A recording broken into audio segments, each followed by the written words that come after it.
Welcome back to another film study where we're going to look at a projection of the 2024 offense. This time it's going to be under Kellen Moore, previously under Brian Johnson, who was kind of a lame duck running Nick Sirianni's offense, which obviously failed. But he brings about some interesting concepts, and he's worked with mobile quarterbacks, just not as mobile as Jalen in the past. We'll see under his direction what it could potentially look like here. What's up, it's your boy Cintron coming back at you with another analysis video, and I kid you not, that's my real name. Like I said, what to expect from new Eagles offensive coordinator Kellen Moore, part 1. So it's going to be a series. We're going to come back when this author, Johnny Page, not Johnny Cage, has come back with the other half, or maybe 3 or 4, I don't know. But anyways, let's jump into it. So the basics, you can see from a tendency standpoint where Kellen Moore tends to lean with his offenses. Let's look at some of the information. You can look at RPOs, shotgun, motion, play action, and he leans heavily towards play action. But it's not, his offenses, even on the Chargers, aren't devoid of RPO passes. So only 25%, and I think in 2022, 2021, about 30% or so. And what do they like to do? Pass run tendencies, no huddle, personnel 11, 12, or 13. So 3 tight ends, 1 back, 2 tight ends, 1 back, and 1 back and 1 tight end, which will give you 3 receivers. So a lot of interesting mixes and matching going on there. But some general inferences to look at: he's willing to run into stack boxes. Motion has been a big part, like we just said. They rank well in no huddle. We'll see that later with the Chargers offense. He doesn't rank that highly in any one metric, which shows that his philosophy is adaptable. So that is one of the key things, because people are so concerned about, oh, how is it going to look with Jalen? He's a quarterback that plays under in the shotgun and not under center. We're going to see there's some comparable things that we can crossbreed, from his places, other places he's been with the Chargers and the Cowboys, and see how they, like I said, would project. But let's see some more information about Kellen Moore. What he said about his time before he went to the Chargers. From an offensive perspective, you take bits and pieces from everyone. I think that's the beauty of it. So you'll see some Eric Coryell, so that Jason Garrett influence. Mike McCarthy side with the West side. Damn, West Coast, chill out.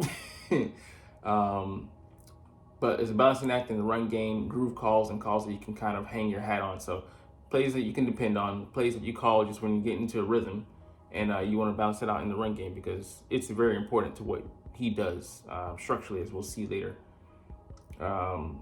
Being diverse enough to make adjustments, though, throughout a game and depending on the defense's look. So he's willing to be adaptable, and truly, hopefully, we said, we can be an offense last year that, takes what the defense gives us, but we did the opposite of that, being stubborn, beating our head up against the wall and saying, hey, we're going to do this, and we're going to dictate to the defense no matter what they're doing, which is just foolish, bullish. I'm just excited to get to work with them. You can, lace that over here with the Eagles, because he wouldn't be here if he didn't want to be, besides the money. Anyways, I think the beauty of football and the beauty of the system is that you want to build it around the players. So the antithesis of what we did last year. I'm excited to figure out what they do best, how they're wired, how they work, and put them in the best situation to be successful. And I think that surmises basically his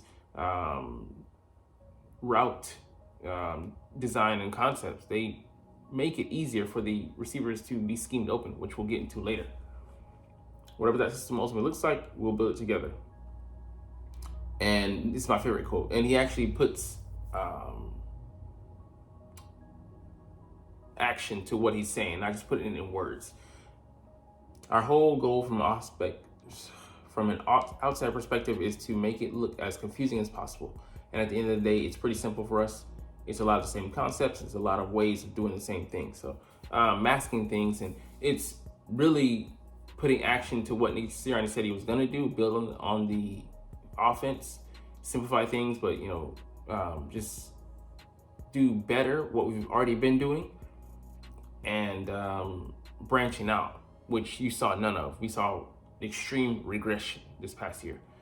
So Nick Sirianni would like that because it's actually what he wanted to do, but he couldn't because of his limitations. But like I said, Kellen's been brought here to run the show and just stay out of his way, and I think we'll do pretty well, and definitely we'll do much better than last year. But I'm not saying we'll reach the heights in 2022, but it could be comparable. All right, let's get into the run game here. So outside zone is a big part of what they like to do. Let's get into it and look at it here. So you can see all the linemen, those slides to the left. A hat on the hat leaves a huge hole there for Tony Pollard, and he just has to run to the open field. I would have cut that back, but that would have been cutting back to where the guys were. So I can see why he just stayed the course and tried to shake and make that guy there. But, you know, creating a huge chunk of space. And our lineman is very adept at getting out into space. And we can move people in the run game as well. We have some pretty big guys, even though they're quite agile as well. So we said the run game, we're still going to highlight this. 22 personnel here, so 2 tight ends and two running backs. But we don't make use of that here. So it'll be interesting to see if we do pick up a fullback, recycle that back into the offense. I don't see us doing that, but I can see us running 3 personnel and maybe using our tight end, motion him back here, and then potentially having that look. But I would say more so we would it would be Jack Saul, or I would say it might be Calcaterra though. He's faster and he might be able to have some semblance of a block. But it'll be interesting to see, you know, the personnel off-season moves that they make with guys in free agency, who they pursue. There will be some tells on how this offense might be laid out. But here, you got the receiver motioning in, so he's going to be a key guy in the blocking game. And it just really gives you that space there. We'll go back to that. But you can see that they're moving guys to this left. And the center is really key there. And that's a block Jason Kelce can make in his sleep. I'd feel comfortable with Cam Jurgens making that as well, but it allows the back to read off of him. And then there's so much clutter there, but every man is assigned to basically somebody. So they have to go with it to maintain assignment as a defense, and gives him an easy read to wiggle there. And he has to make a few moves, you know, juke here, juke there, but he's off to the races into the end zone. So, I mean, it's easy layups, pretty much. Jason Kelce coming back? Maybe, because it's pin pull here where we have the center pulling around, just as tailor-made for Jason Kelce. So you can see he just moves around, and he's able to chip block at the same time, get to the second level, and the back goes almost untouched for those 9, 10, or 10, 11 yards. It's just amazing stuff. And you can see, even if we do have Cam Jurgens in there, he has a similar type of athleticism. Him being able to get there is a piece of cake, and it takes advantage of our guys' strength and their exceptional athleticism. Now, our O-line is more athletic than the Dallas Cowboys line. And it's saying a lot because they have some, you know, pretty good guys, especially young guys like Tyler Smith. All right, so we see here a run with decoys out here in the trips formation to the nub tight end, which is the tight end on the opposite side of the trips. So it's just a run inside here, but you're making these guys have to waste their time out there. And they only get about, 3 to 4 there, but it's still a solid amount of yards. The distraction is worth the space is created inside. And you see that with Kellen Moore. His offenses create a tremendous amount of space, spreading defenses out and giving you easier layups, passes, or more room to operate as a runner. And you take that any day. All right, so people worrying that, you know, Kellen Moore is going to come in. He hasn't worked with a quarterback quite like Jalen, and he's going to extrapolate all the things that we do well as an offense previously. And that's just not the case. He's going to come in and meld what Nick Sirianni said in his press conference. I could take him at this at least. He said we're going to meld the offenses, what, you know, the coordinator with the fresh ideas coming in wants to do with what we previously have established that, you know, works. Why would you just throw out something if it's proficient, if it's efficient? if it actually does what you want to do, come in and do philosophically, which is matriculate the ball down the field and score. So taking Hurts' mobility away is taking apart a huge part of his game. It'd be dumb to do that, and we've seen that. Kellen Moore, wherever he has been or has gone, is willing to adapt the scheme to the players. So I think he'll do so here as well. All right, we see here that this is a counter with a running back, but you can easily see it looks very similar to counterbacks, just not the QB running it. So we ran this a couple times last year, but yeah, I mean, like, similar plays, you get those tough yards inside, and yeah, it's another thing, caveat to throw at the defense that looks like you don't, when they're lining up, what they're gonna run.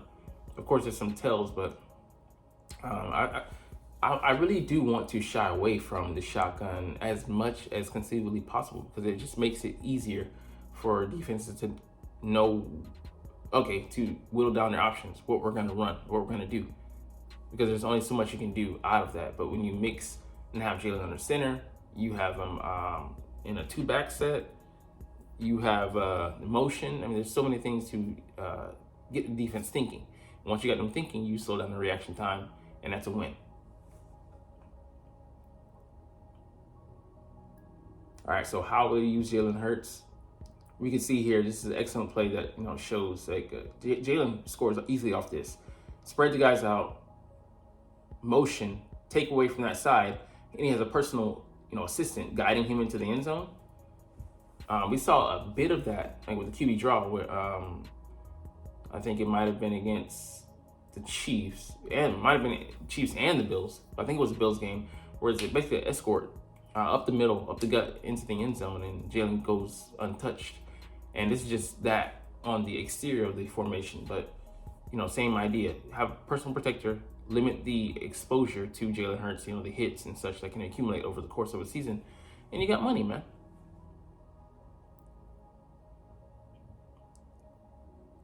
All right, this here, 22 personnel, smash mouth. Also, I mean, you really are spreading them out. I hate how condensed we made things. We made defense's job so much easier this season with having so much congestion on the interior of the field, and then not even crossing routes, but the receivers running into the same areas of the field. I think that'll be something that won't appear, won't pop up this season under Kellen Moore. So you can see they spread them out, makes it easy read. The DN makes the correct decision eventually. If he's too slow, but he gets to save 3, maybe I'll save 3 or 4 yards there. But just get down, live the fight another day, and just inching closer towards that end zone. And now you've thrown them off with that play there, and then you throw something else at them. So play action naked bootleg. So that's basically when the quarterback is under center. He rolls out, and he only has to read half of the field. So you'll see it here. So it's off the outside zone. Easy throw there for the receiver there. So I mean, it makes the reads easier for the quarterback. If it's not there, you can just try to keep it and run. Scan the field for those options. He has maybe 3 layered. Something short, something middle, and then intermediate. I think he only had 2 here: the middle and the intermediate and the deeper route. But makes it easier. But if you have a good running game, they didn't. Wasn't successful with the Chargers, but with the Cowboys, they actually had something that made you want to commit. Looks like the outside run game, outside zone run game. So made those linebackers here get sucked up, and that spacing coming in behind them. That's why he's running so free. So just something to take note of there. And Jalen Hurts, he hasn't really played on the center, but yeah, he's gonna have to learn. He's gonna have to do it. I know it gives Jalen the best opportunity to see the field. That being said, you have to be adaptable, moldable. So it diversifies our attack. And Jalen, I know he's not above that, but it'll be a big challenge for him this year to assimilate to a different offense, newer vision, different teaching points. But the guy's game, man. And like I said, if it'll help the team, Jalen will be willing to do it in a heartbeat. So we see here, play action again. We take the easy throw there. So this time he has pressure in his face, but it makes this decision super easy for Jalen. The guy's open, throw it to him, let him do the work, and you don't take a hit there. It just simplifies things, and he has to get his hand out, the ball out of his hands really quick.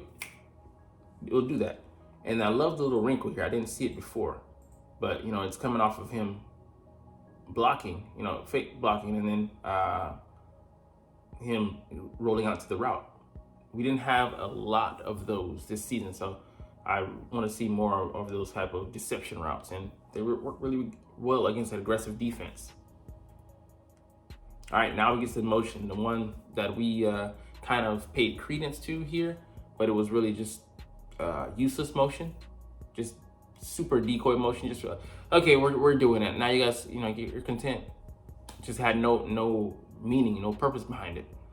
But to try and confuse the defense, but wasn't effective because we weren't building any concepts off of it. So last year the Chargers had the 6th highest success rate when using motion, and they didn't have a good offense. So that should tell you a lot. Just doing it with the intent, with well laid out intent, can work wonders for you. So let's see how they use it here. Keenan Allen is coming across the formation. He's a motion man, and he's the guy that gets the ball because the guy is trailing in man coverage. He isn't able to keep up. So trying to scrape across the formation, that makes it difficult for the defense to do their job, especially in man, and puts them in a bind. That's what you want to be doing as a offensive coordinator, making it difficult for the defense, making them work for it, and putting them in points of consternation. Something that we didn't do enough last season. We were just like, oh, we're better than you. We have more talent. Who cares if your execution is ass? So we're in the same concept with the Cowboys. This time they decide to defend it differently. And you see the tight end there reaps the benefits. The guy's trying to cover it this the thinking the receiver's going to release this way, or getting caught with another receiver, I believe, and then having to switch mid run, which is impossible to do, and he gets scored on because he's in the wrong place. So I mean, that's great, but what forces is the running back motion.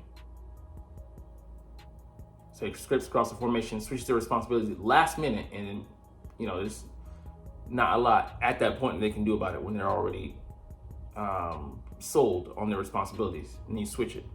Suddenly I have a responsibility I didn't know about. Oops, baby. And this is another thing about motion, allows a free release from the line of scrimmage. So we didn't use that at all. We had guys running into press coverage or running into zone coverage with guys able to get a hand on them, redirect them, slow down the timing of the route, and sometimes disrupt it completely, knock them off where they're not a viable target, where they were the who knows for initial second or third read, and it screws up the play. So them running at you before the play even starts, it feels illegal. It's like stretches them out and puts stress on the defense as a whole. So see the motion here. It causes a wide swath of land to be here because he's looking at these two guys coming behind him. Coming in front of him. He's not looking at what's coming in behind him. It opens up the middle of the field, an area of the field we didn't use at all last season. Efficiently. So this makes it, he's waiting on the ball. It's an easy pitch and catch. Made the receiver's job easier. He's actually waiting on the ball because the concept has worked so well to distract the guy who should be in that area if he wasn't if he didn't have eye candy in front of his face. So this is a distraction. Sorry, distraction. Play action here. Looks like play action, but actually it's a screen. And you can see all the blocking downfield. That's extra. You can get past the sticks, and you're getting bonus. But there, they thought it would have been a boot, worked off of that boot, naked boot that they thought it would be, and he's able to maneuver down the field, get in the red zone inside the 5. Easy money. So Moore doesn't do a lot of screens, and he doesn't do them very well, but it'll be better than last season at the very least. So getting your receiver running at full speed, yeah, it feels like a cheat code, but this one here it's nasty. So you're getting this could be H.A. Brown running, and then it's the same idea as above. Like, he's playing outside leverage. So you can see here, if picture changes at the last minute, it screws his responsibility, because he's supposed to be, with the other guy. He's held in the interior. He's playing with, and then his a split second, he's supposed to be playing with a different leverage. He forgets that because it's all happening at 1,000,000 miles per hour. And you can go back and look at this one. It's the same. Why does he cover there? He's supposed to be playing with. Okay, no, that's not it. Scratch that. This is the same thing. Like, he's supposed to be. No, it shifts out. I'm sorry, I just effed up. This is it. All right, so same thing with the Chargers.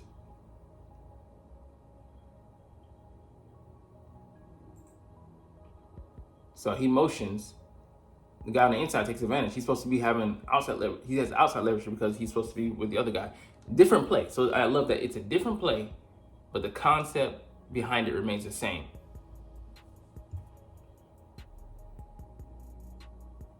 And it has the same result, a touchdown. So, and then here, like, you don't even see a great result, but it's not about, it can be about nickel and diamond.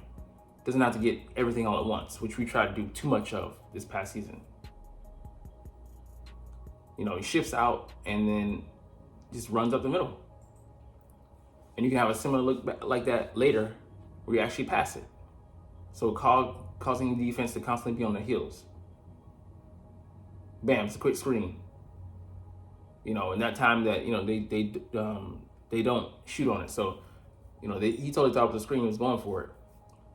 Play action, fake that, go downfield. So there's so much you can build off of it with actual credible evidence that you're going to follow through on that promise.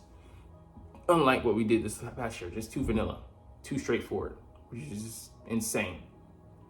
All right, that was the last play, last thing we're going to look at today. But man, it's exciting just to know that some of these changes are going to come to the offense, and knowing that the strength that we have, O-line, receivers, top 10 tight end, a potential top 15 running back coming back in Swift.